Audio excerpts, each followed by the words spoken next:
Hey folks, Liz here, and welcome to a baseball commentary of sorts. I just kind of want to address some things up ahead for the 2026 season. And recently I went to a Toronto Blue Jays spring training practice, and just what a vibe spring training is. If you never had the opportunity to go to Florida or Arizona, such a relaxed atmosphere between the players and even the fans. You get to meet all these people you'd never would meet in a regular season game. And it's one of those things where there's just a lot of hope and optimism around it, at least for myself. I feel personally fulfilled when I get to go wait in line and talk to four 50-year-olds, reminisce on their favorite baseball players, and then even the players themselves are a lot more calmer and relaxed. It's just a very friendly environment. And it's just one of those things where there's so much optimism around it all, whether you're the Rockies or the Blue Jays that are coming off a World Series appearance. And it's one of those things where you remember why you like the game of baseball. It's not the business side of it. It's not the stadium dramas. It's not the lockouts. And especially with our current situation with the impending 2027 lockout, baseball was looking really dull. And then there's 30 different articles every day coming about why the league's going to shut down. And then spring training hits around and you remember why you actually like baseball. And that kind of had that epiphany today. And there's a couple of topics I wanted to touch up on for the 2026 season up ahead. Starting off with the more niche aspects of it, I want to talk about the CBL becoming an official league. The CBL, also known as the Canadian Baseball League, kind of reorganized itself to become an actual professional league with, set standards, rules, and things of that nature. This league has existed for a while, but now they're kind of making that first approach to being a more recognized and respected league. And I absolutely love that, and I'm definitely going to be following up with this. It's definitely a lot shorter of a season, which may be a nice break from Major League Baseball. The main reason why this matters to me is, at the end of the day, more opportunities for baseball, I will never say no. Even something like the Savannah Bananas, that is not how I enjoy baseball at all, but I'm glad it exists as a medium to raising the awareness and popularity of baseball. And the CBL, while it's going to be a very minor and niche aspect of it, is something that I love because it's more opportunities for players, more opportunities to watch the baseball. And at the end of the day, more leagues will never be a bad thing in any sport ever, football, basketball, anything. And we really don't have a lot of leagues, truthfully. We have, a couple of Latin American leagues, which are used in the off season, but nothing during baseball itself. I'm not saying it's going to be competing with Major League Baseball by any means, but I love the idea of just Canada kind of taking the next step in sports.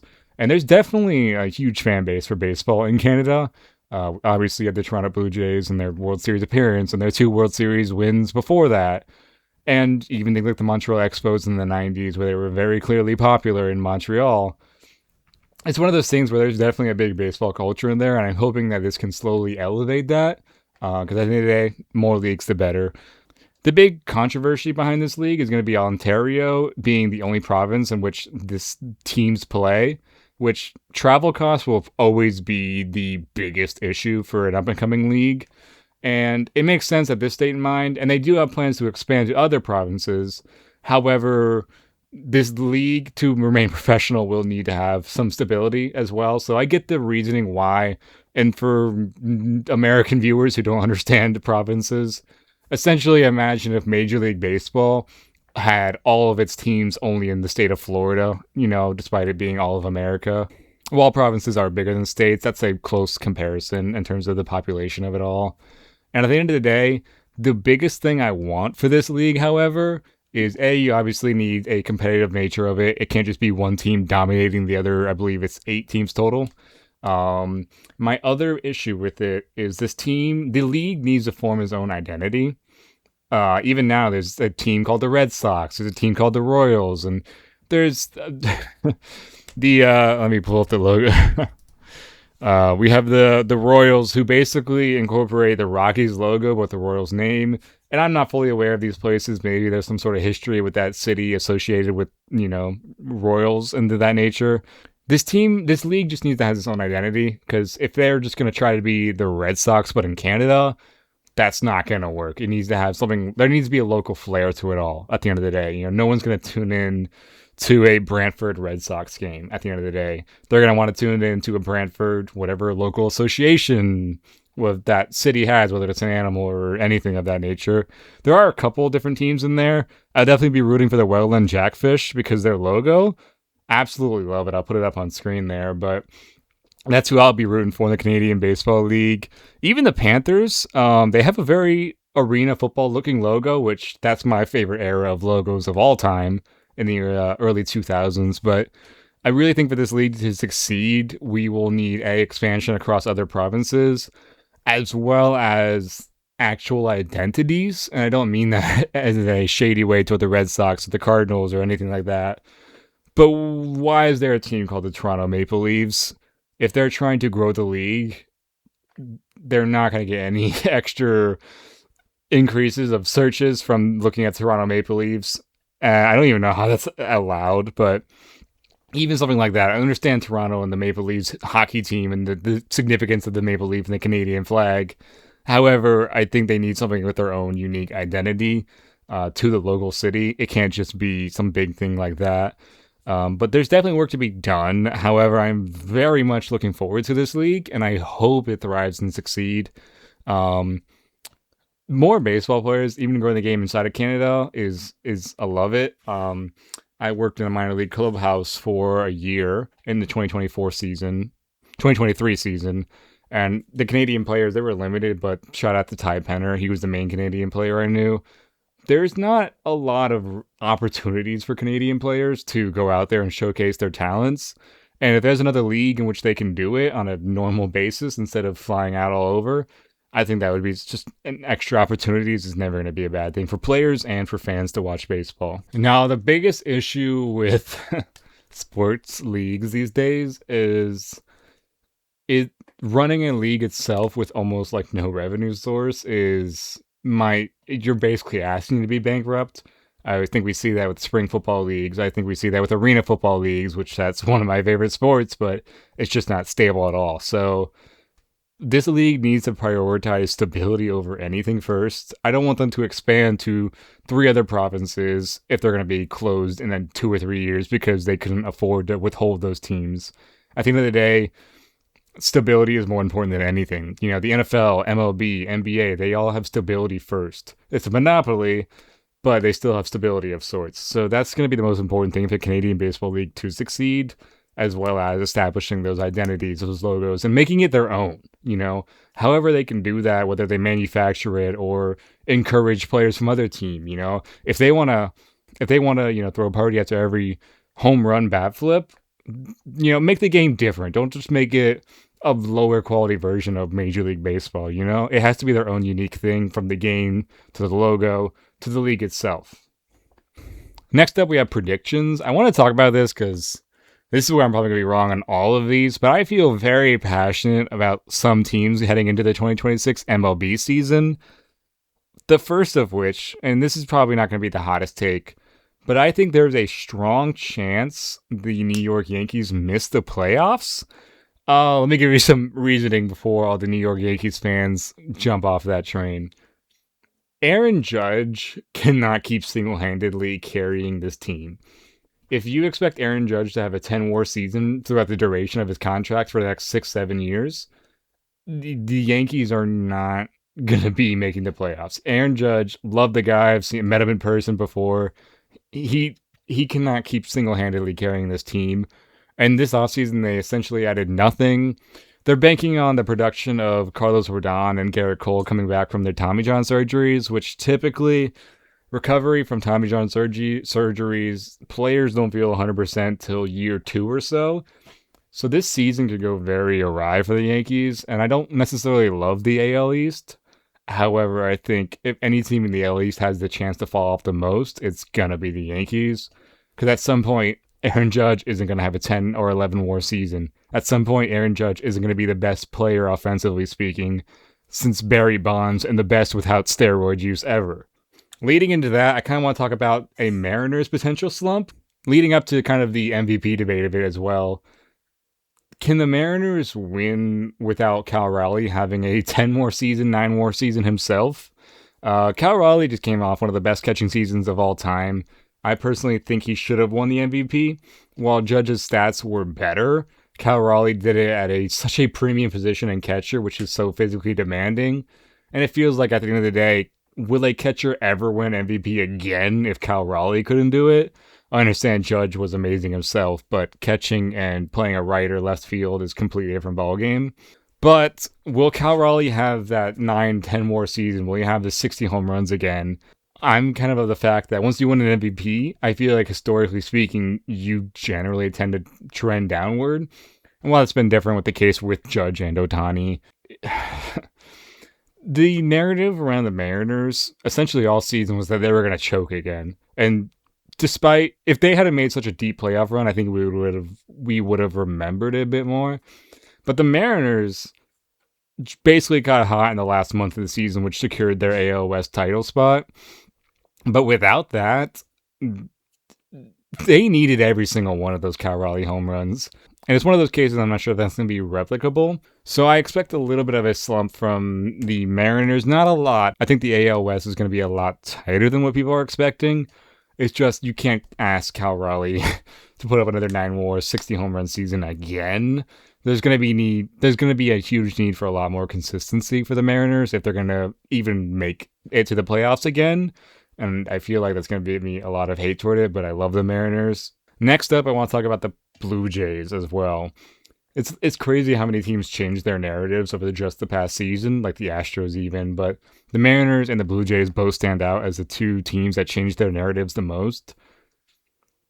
Last year, the Blue Jays, if we were at the same spot where we are last year, the Blue Jays, the questions aren't, are they going to be a World Series contending team?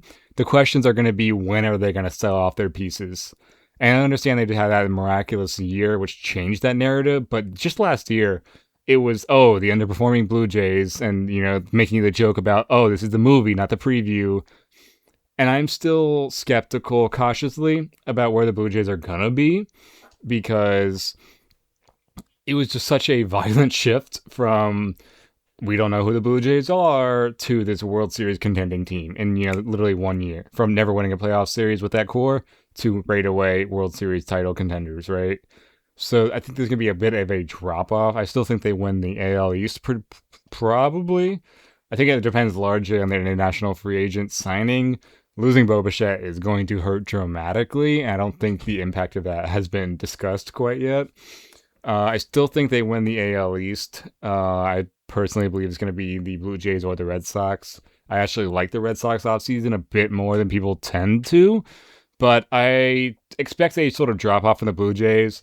And then the postseason performance is where I think they'll have the biggest drop-off, because essentially they had the greatest offensive postseason of all time. You had two guys who were leading in the playoffs with hits, like all time. And I don't know if that's going to be replicable. At the end of the day, baseball for me, what I look for is I was running a team is, can you replicate that? And I just don't know if that's something the Blue Jays can easily do without a doubt in terms of their deep postseason run. It's going to be interesting how that content-oriented game fares throughout a whole season and the playoffs again. I want the Blue Jays to succeed. My local minor league team is Dunedin Blue Jays, so I'm hoping they get that opportunity to succeed. I watched a lot of those guys who, 3 or 4 years ago that are now on the major league teams, and even last year, like Trey Savage.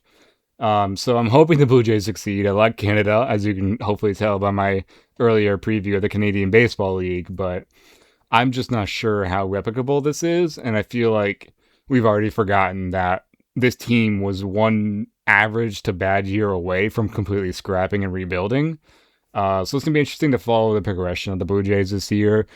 I still think, like I said, win the AL East easily. I'm just more concerned about their playoff. Is that a team that can still go to the World Series if half the team isn't breaking offensive records? So the Yankees, Mariners, and Blue Jays are the three teams I'm very skeptical of. The Yankees is the one I'm most confident of because I just don't believe in that pitching staff. You're going to be asking two injury-prone pitchers by this point to be giving you, at the end of the day, major postseason performances. You're going to be asking Aaron Judge once again to put up a 10 WAR season.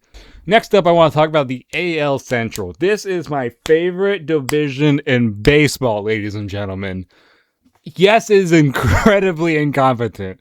But let me tell you, ladies and gentlemen, the AL Central will never not give you the drama you want. It feels like the Wild West of baseball. Like, the White Sox could win the division this year. That's one of my hot takes. I do not think that's true. I think they make it to the wild card potentially. Yes, I know that's crazy, but I could see in a world the White Sox winning it. I can see in the world where the Royals win it. I can see a world where the Guardians win it. This is anybody's. Anybody can win this. At the moment, the Royals are the likely favorite. I think it really depends on what version of the Tigers do we see. And I'm going to be honest, even after Framber Valdez signing, I don't know how happy Tarek Skubal is going to be with this organization.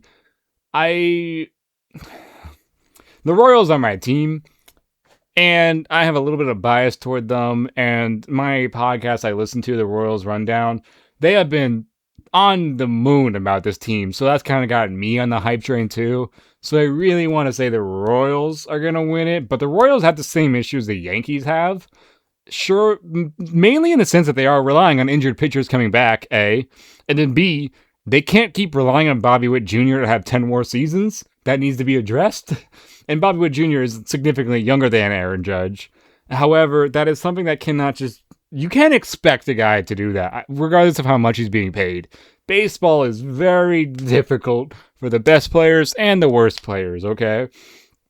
And Bobby Witt Jr., love him, fun to watch. He cannot keep expecting to have casually 7 or 8 or 9 more seasons. When Bobby Witt Jr. has a 6th more season, they're going to call that a down year for him.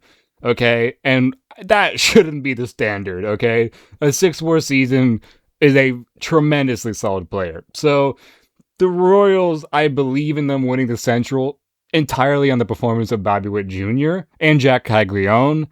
If Jack Caglione can just be a 110 OPS player, I think the Royals win the AL Central.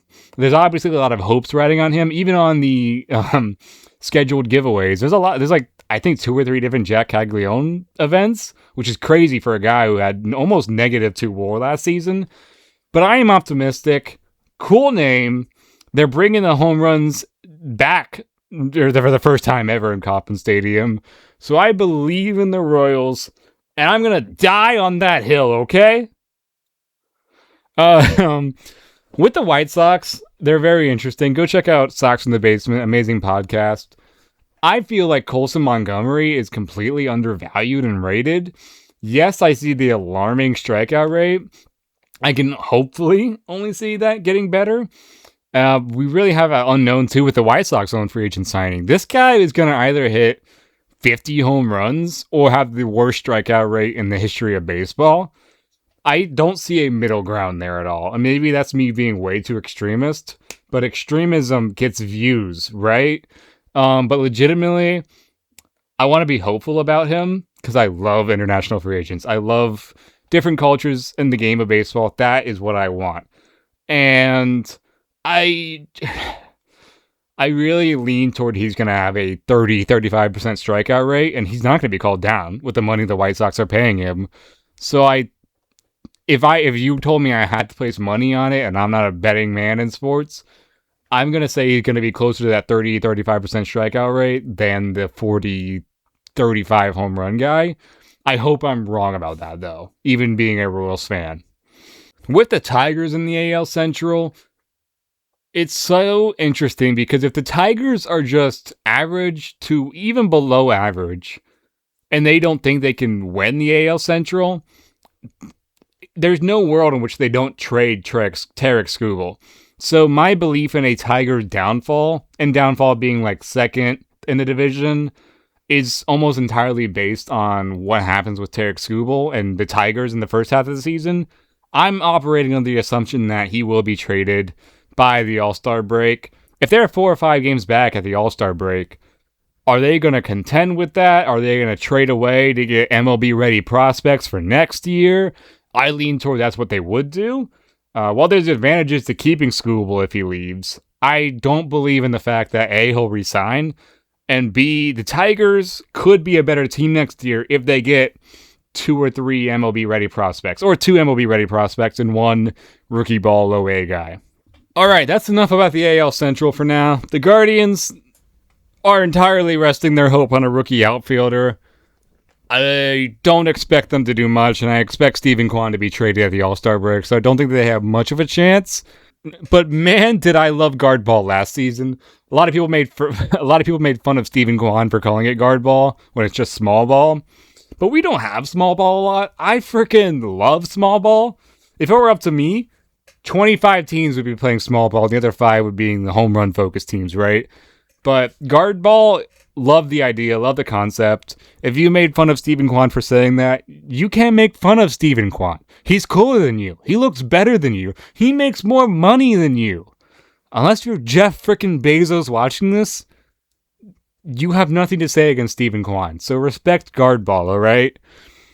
Moving on. At the moment, I am recording this. It is February 17th. Max Scherzer is still unsigned. Yes, he's a very old starting pitcher who just got hurt for the majority of last season.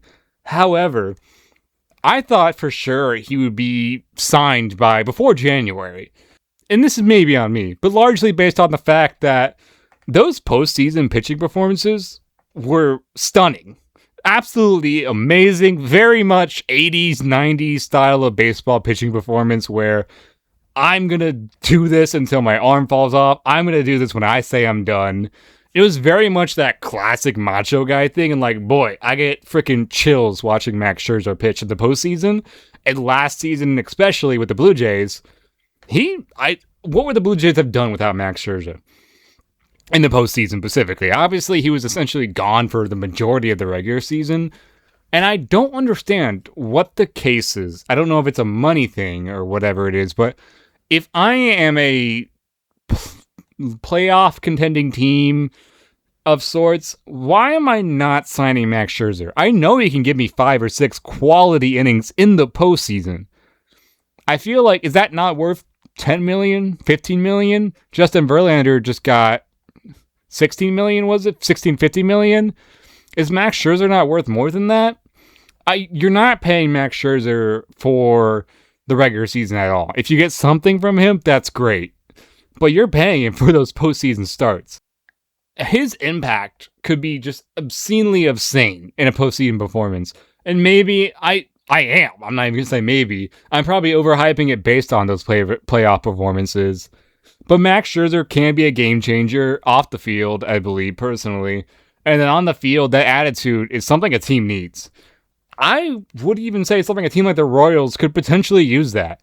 There's some questions about the lower end of the starting pitching for the Royals for 4 and 5. And you mean to tell me a team like the Royals, who had playoff aspirations after missing last year, couldn't use a Max Scherzer in a game 4 or 5 versus the Yankees or Blue Jays in the AL postseason? If you're a championship or playoff contending team, you could use Max Scherzer right now. And at this point in the season, spring training began 3 days ago. You can probably get him on a bargain bin deal in the sense of $5 million and under.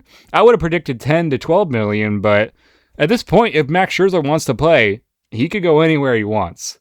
So with that said, what are you doing, GM of your team here? Sign Max Scherzer. He's freaking cool, and I would pay extra money to go see Max Scherzer pitch. Next up, quick PSA. Just to talk about the business side of the game real quick here. If you have a low A team in your local city, just be aware that this could be the last season or 2 of that ever being existing. So maybe go out to a game or 2, support the local players there, have fun, because one of the talks about the upcoming lockout is going to be eliminating another level of baseball, which would be low A. So if you're a fan of a low A baseball team, treasure that. Maybe go to an extra game or 2 with your friends and family. I know I will be, with the Florida State League being my home. I love going to Dunedin Blue Jays games. Go ahead, watch an extra game or 2. Fully appreciate it before it all goes down. But next up, I want to talk about the Tampa Bay Rays. I want to talk about the catchers first. I'm going to do some rapid quickfire things, but the catching for the Rays needs to be studied as the most incompetent thing in the franchise ever. If you just look at from 1998 to 2025, I feel like there's a very strong contention that Danny Jansen may be the best catcher who ever played for the Rays, and he played for half a season. I'm not going to lie, when they traded him away, I was very saddened. The 3 or 4 games I went to last season, he was my favorite player to watch by far.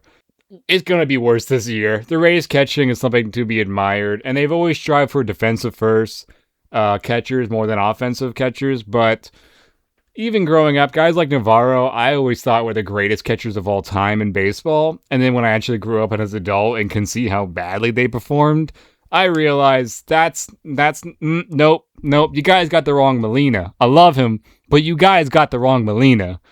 So the Rays catching is going to be very interesting to look out for. Who knows? Maybe one of them breaks out as a star. But historically speaking, this is going to be a terrible catching duo. The main reason I'm interested in the Rays is they are at such a weird spot as a franchise. This does not get talked about enough in baseball. And I understand it for very obvious reasons why. But the Tampa Bay Rays, coming off their 2020 World Series appearance versus the LA Dodgers, were still in a great spot as a franchise. Some disappointing performances in the playoffs next following years. However, you get a all-star, top-of-the-line prospect. He delivers right away, and he becomes this 3-WAR player. Then he evolves into a 4-WAR player and misses out in the all-star game. And then he completely derails the franchise. I'm talking, of course, about Wander Franco, who, for obvious reasons, is no longer in baseball. For very good reasons, he's no longer in baseball. If this was the NFL, he may still be allowed. That's a hot take. NFL or NBA. Say what you will about baseball, but it's the most moral sport, despite it having very obvious flaws, which I am a big fan of, so go gum. This franchise was completely wrecked by that, and imagine if, even like the Dodgers, if you took off Ohtani off the team, like completely gone. The amount of impact that would have on a franchise is crazy, and at the end of the day, Wander Franco was that impact player. He was that great at baseball, and he easily could have been that 7, 8, 9-WAR player. But then he was stupid. Don't be stupid out there. So, this team has been reeling since, honestly. It's been a struggle year after struggle year. And honestly, it's produced mediocre baseball, which is relatively impressive. Obviously, if you take Ohtani out the Dodgers aren't going to be a 500 team. But if you take a team's best player off in the league, I'm not sure how many of those teams don't significantly drop. The Rays went from like a 90 to 100 win team to a high 80s, low 90 win team, which is crazy that it's only that dropped that little. However, they are at a standstill, in my opinion. The most important player in the Rays' success this year and the next year, in my personal opinion, is not Junior Caminero. We'll talk about him a little bit later. But the success of Carson Williams is, in my opinion, the most important thing for the Rays season. They're not going to make the playoffs. Let's be flat out about that. People are saying they have a chance. No. No shot the Rays make the playoffs.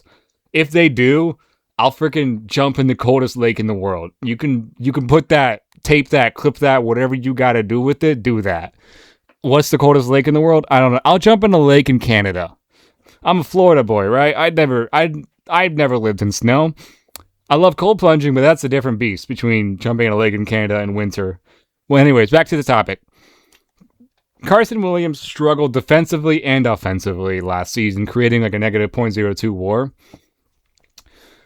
If he has always been a defensive first shortstop at the end of the day, he needs to at very least be average on offense and great defensively. Because if we get the same Carson Williams from last year, we're essentially getting a worse version of Taylor Walls.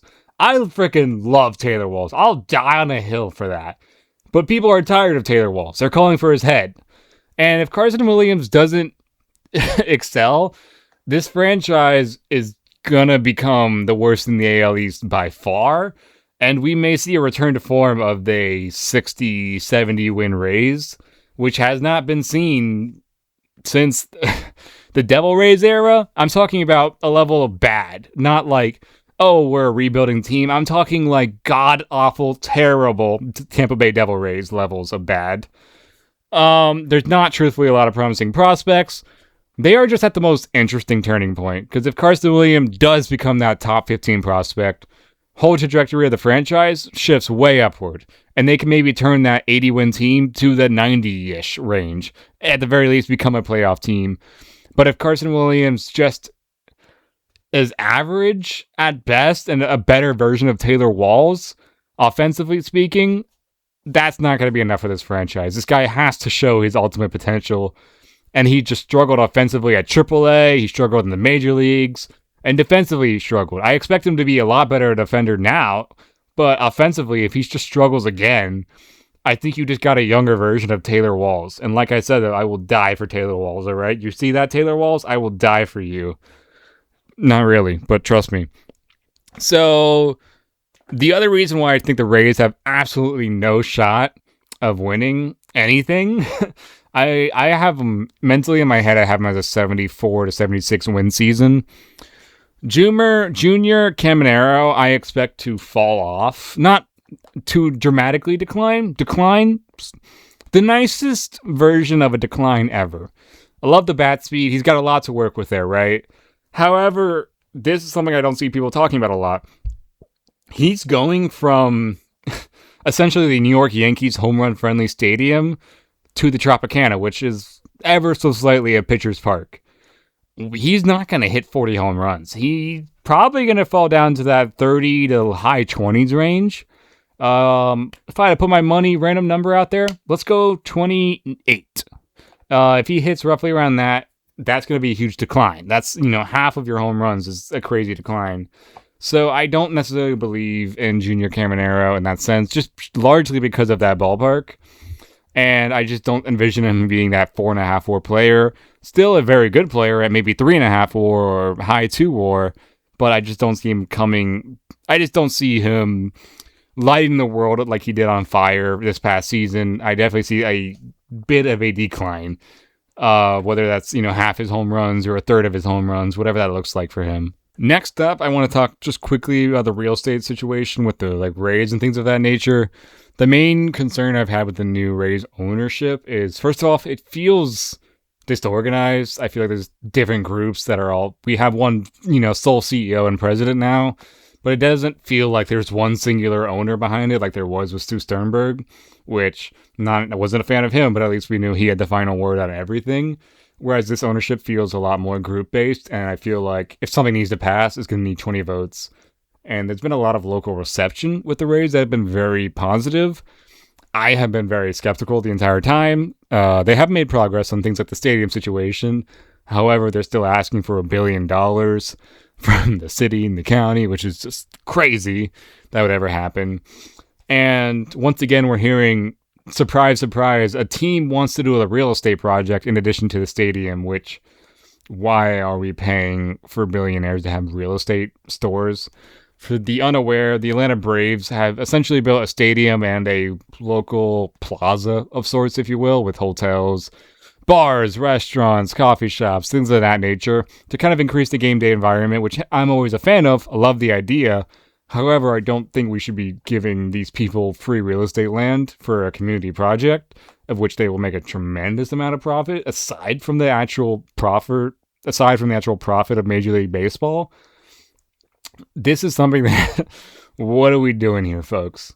If I told you Jeff Bezos wanted to open a shopping plaza, why would we give him $2 billion? Like, it does not make sense at all. And I'm talking about the business side of the game again. I will try to end this on something positive. I'll figure it out. But real estate projects with the thing, I love that idea, like I said. Like, having that game day experience would be awesome.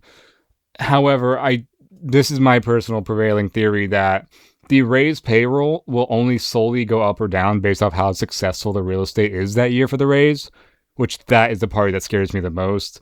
I was never a fan of Stu Sternberg. He was essentially threatened to move every year and drop payroll every year.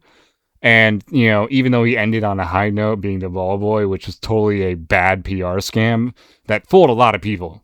Not me, though. But I'm very skeptical of the Rays going ahead. I think we can easily return to that Devil Rays state of mind.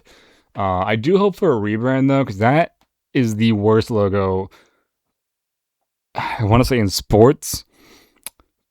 I'll say a bottom 30 logo in sports and in American sports at the moment. So I'm hoping for a rebrand. And then the ownership concerns I have are that essentially the team will only be profitable, or the team will only spend on how successful the real estate is. And at the end of the day, they still have to invest money into the real estate and into those shopping plazas and into those bars and restaurants. So I think the initial 4 to 5 years where maybe those bars and restaurants aren't profitable are going to transition into some Oakland A type payroll numbers, which I hope I'm wrong. I really do, but I don't have a lot of hope or aspirations for that at the moment. So I'm very skeptical toward the Rays' future because of the lack of communication at the end of the day between the new ownership and the stadium deal, and even something like Pete Fairbanks, beloved guy in the Tampa Bay area, right? Pete Fairbanks, nothing but good things about him. However, even when he had an option for, I believe it was $11 million, they reject it. We couldn't have traded Pete Fairbanks. He went to Miami Marlins for $13 million. You think you couldn't have traded Pete Fairbanks at all? It just felt very much like a we don't want to pay Fairbanks, even though it was just $11 million, which isn't a grand scheme a lot for a player of his caliber. He had a lot of injury concerns. I understand that. However, there are not many relievers of his caliber who can provide you those performances.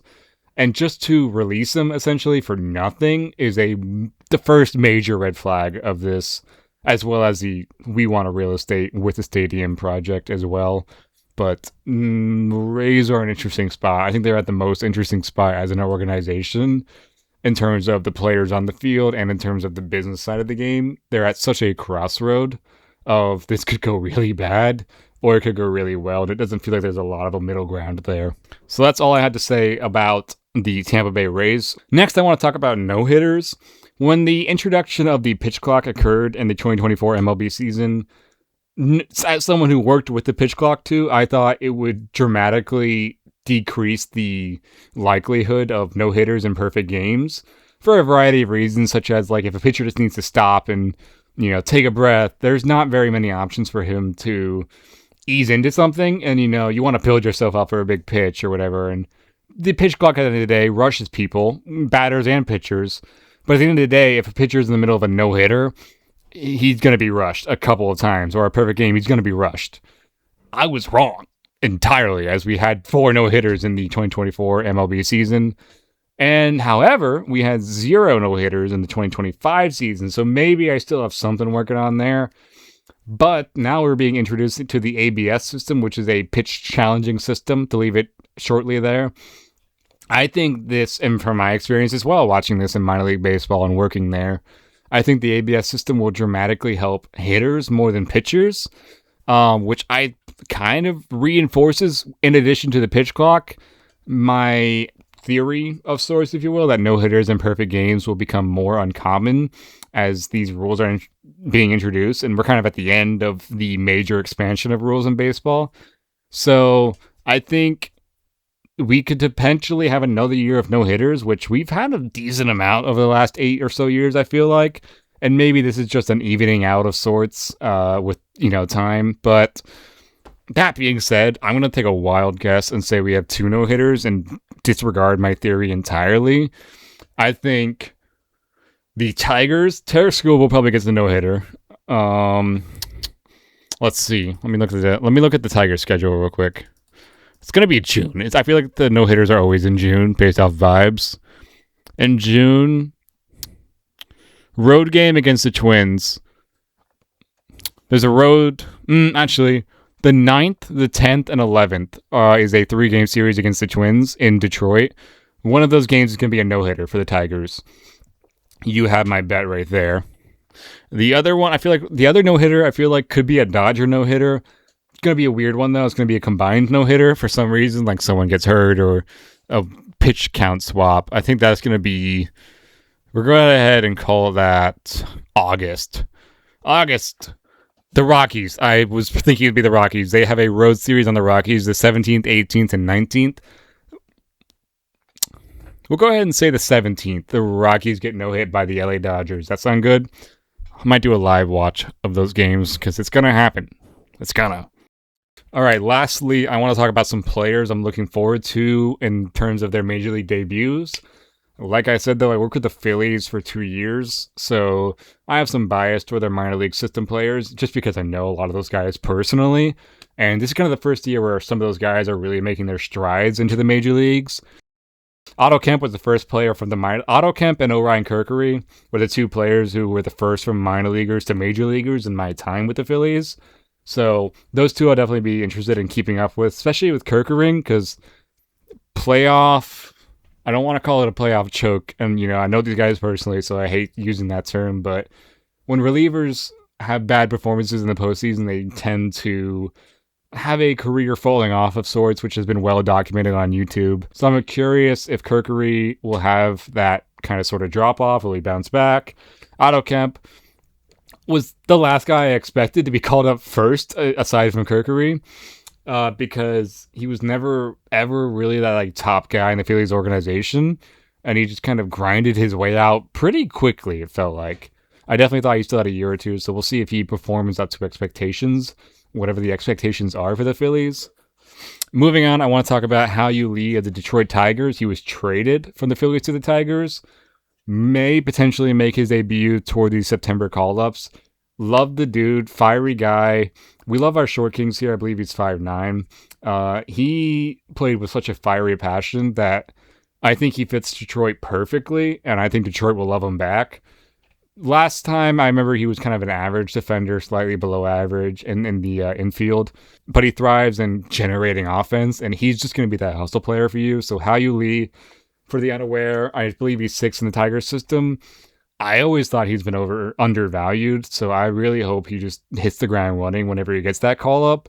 Hopefully September. We'll see what happens injury-wise with the Tigers, but I want to see Hao-Yu Lee take that field, and I want to see him dominate and just prove everyone that 5'9" guys can do it just as much as 6'8" Aaron Judges. Next up, we have a couple of pitchers. I'll talk about Andrew Painter first. Andrew Painter rehabbed the entire time I was with the Phillies, which should show you how incompetent the injury management was. Not calling him incompetent. Great guy. Loved Andrew Painter. One of the nicest guys in the clubhouse, actually. But the Phillies definitely mismanaged a lot of development there. I don't know if he's going to be that same pitcher anymore. Struggled at AAA, but AAA is terrible for pitchers. A lot of them say that the baseballs they use in AAA are completely different, different environments. So I hope he doesn't go to AAA at all. I feel like he should just make the roster outright, especially with the loss of Ranger Suarez. I hope Andrew Painter thrives. Next I want to talk about is Mick Abel. When I first got there, the Phillies' hopes and aspirations were imagine a lineup of Andrew Painter, Mick Abel, and Griff McGarry. Griff McGarry, I believe, was a Rule 5 draft pick, which isn't a good sign for your career. Andrew Painter injured for 2 years, essentially. And Mick Abel kind of had this weird thing with the Phillies organization where he was just not really seen as a prospect anymore.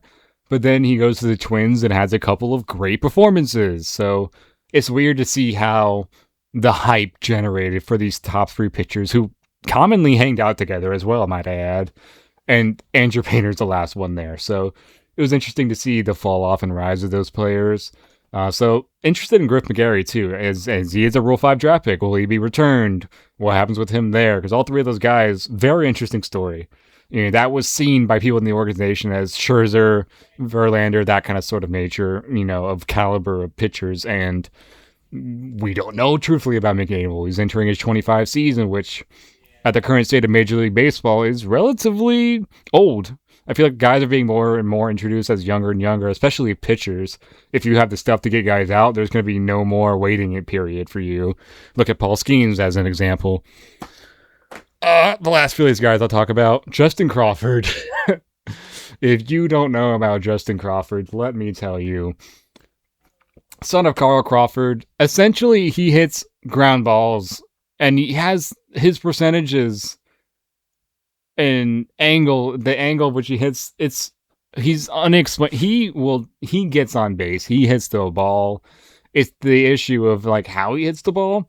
His bat angle and velocity are just so low, but I believe it was like the bat angle is like almost in the negatives. So he could be this very high BABIP guy, and I want to call him, and maybe this isn't a direct one-to-one translation, but I want to call him an outfield version of Tim Anderson, which, hey, if the Phillies get a version of the first 6 years of Tim Anderson, that's a win. That's what you want from your prospects. However, it could go very much the last 2 years of Tim Anderson's career of not above, WAR, 0 WAR player. So he's a very interesting prospect in that sense, and he's going to get outfield play. He's essentially been given the spot already, which is crazy, and he's still very young. I want to say early 20s, 20, 21 roughly. So he is going to be someone very interesting to look out for just because his numbers are all over the place. It's going to be very much a mixed bag surprise reaction. Next up, I want to talk about Spencer Jones of the New York Yankees. I love 3 true outcome players with a grain of salt. I don't like it when half the league is 3 true outcome players, but when the league has 1 or 2 Kyle Schwarbers, 1 or 2 Joey Gallos, I love it. And I feel like we have taken a step back from 3 true outcomes. For those of you who don't know, 3 true outcomes being walk, strikeout, or home run. So with Spencer Jones, he's going to be a 3 true outcome player. It's kind of what he is. That's his identity at the moment. I want to see the outfield defense go up a bit more. I feel like it hasn't really taken off as it was expected. Spencer Jones is going to be one of those guys who can easily be that 30-35% strikeout rate, but he could also hit the crap out of the ball and still be a 2-WAR player. So I believe in Spencer Jones. That's biased because I did watch him a lot. His rookie season, I was, with the Tampa Tarpons, his rookie season, I was, nobody hit in the Florida State League, low A, nobody hit the ball further than Spencer Jones. And it's been a while since I've seen him, but I believe in him. And I feel terrible about that in terms of if I was a MLB GM, but I want to believe in it. So the last guy I'm looking forward to in the 2026 MLB season is a very niche pick. Quick backstory. I get very emotionally attached to weird things, weird niche things, to clarify. For example, Ji-Man Choi, Mike Brosseau, those were my 2 favorite players growing up. It was never the big names like the Evan Longorias. It was the Scott Kazmirs of the world. It was always the smaller players, and that kind of still rings true. And with that being said, the last player I'm looking forward to is Logan Workman, who I could have swore when he was drafted was listed as 6'7". I love tall pitchers. If I was a baseball GM, that would be my downfall. I love 5'9" guys, but leave that to the infield and the outfield. When you're a pitcher, ideally I'd say 6'10" and above, but he's currently listed as 6'4". But anyways, regardless of that fact, he's a 7th round draft pick. Nothing crazy, right? But he's from Division III Lee University. If I'm not mistaken, he would be the only player from Lee University to make it to the majors. Could be wrong, but he could have been the only person ever drafted, which makes sense. And we have smaller school guys like Brian Wu from Seattle University, but at least that's a Division I or II. Now we're talking about Division III, and part of me loves the story because tall pitcher, right? He's from Tennessee. I love Tennessee, right? Knoxville area, Chattanooga area, love it, right? Logan Workman is going to be proof that you can find baseball talent anywhere if he succeeds.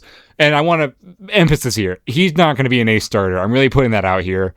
But even throughout his minor league career, after I knew he was drafted by the Rays, who were my favorite team at the time, Logan Workman kind of just has this old school dog mentality. His underlying numbers are not pretty. The actual sabermetric statistics are not good looking at whatsoever and are a huge reason why he hasn't made the major league roster yet. However, this year he is projected to break out. It's more than likely going to be end of season, he's in AAA and cut, or next year fighting for a starting rotation spot. He's projected for a bullpen role. However, he has started his whole career. So looking at some of his stats, the reason why I say he's got that dog in him. Okay, 500 innings pitched. Crazy amount. He was drafted in 2021, so realistically he got his career going in 2022. And right away, if I'm not mistaken, he was placed in Bowling Green Hot Rods, which was high A, if I'm not mistaken, which is a crazy place to start your career as a 7th round draft pick. Granted, he was a senior, so that makes sense, but still, 7th round draft pick from a Division III school. And at no point has he just been flat out terrible.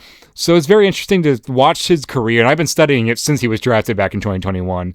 So it's been very interesting to watch his career trajectory and never really ever break the Rays top 20. He's always been just outside the top 20 prospects for the Rays, like even then 25th being generous. But I'm very much interested in seeing if he breaks out in spring training. He is a non-roster invite with the potential, with the weird Rays team this year, has the potential to go out there and be an emergency starter. At the end of the day, not everyone's going to be a Brian Wu ace. However, I love the little stories, and I think Logan Workman could be that next little story that makes something, I'm not expecting him to go out there and pitch 3 perfect games and 4 no-hitters. But I think Logan Workman is just an interesting case study, if you will. I'm not expecting anything from him, truthfully. If you're watching Logan Workman, just know I've been very hyped about your career ever since you were drafted. But looking at his even MILB stats, 31 wins, 20 losses, dog type numbers. If you got a pitcher in the 80s and 90s who got 31 wins to 20 losses for his career, that guy is going to be on a starting rotation. A 3.35 ERA. And this is what I'm talking about. The sabermetric numbers aren't that pretty. Everything else looks good. Not great, but good. Something that tells me he could be that 4th or 5th starter. And like I said, would you rather want a 4th or 5th starter from a Division I school who had every reason to be great? Or would you like to root for the Division III guy? You know, it's one of those things, the stories that I love about it, as well as his career. He's only really started. He has 100 games started, 108 games total. So I don't really see too much of a bullpen role unless he can easily adapt to that. But realistically, I think he would be better as a starter. And I think most of those bullpen appearances were predominantly in his first season before fully transitioning into a starter. But 500 innings pitched in the 6 or so years, I think this could be the guy. He's averaging almost a strikeout per inning, too. 497 strikeouts to 492 innings, so a bit above it. Whip is 1.18, nothing crazy, but I think if I'm going off stats alone, not looking at university or any underlying stats, I think Logan Workman could be the guy. As someone who watched Noah Cameron break out last year, and I know Noah Cameron was a beast in AAA, essentially, and Logan Workman has just kind of been consistently good at every level he's played at. I think this could be a potential Noah Cameron of this season. Like I said, complete underdog. I'm not expecting him to break out or thrive, but love the story of Logan Workman. The numbers, not pretty at times with the sabermetric stuff, but looking at, if we're evaluating Logan Workman as a 80s, 90s, early 2000s pitcher, what's not to love about this guy? Tall, he's still got the height. 6'5" is going to be, way above average height-wise in MLB. I am rooting for Logan Workman. And with that being said, that's going to be this episode concluded. Go out there, watch your baseball games. Go enjoy it while you can. Even if you're a Rockies fan, you guys can win the World Series this year. Freaking, who was it? Indiana just won the National Football Championship. Your odds are probably worse than theirs at the start of the season, but go Rockies. I hope the Rockies will win the World Series in 2026. You heard it here, folks.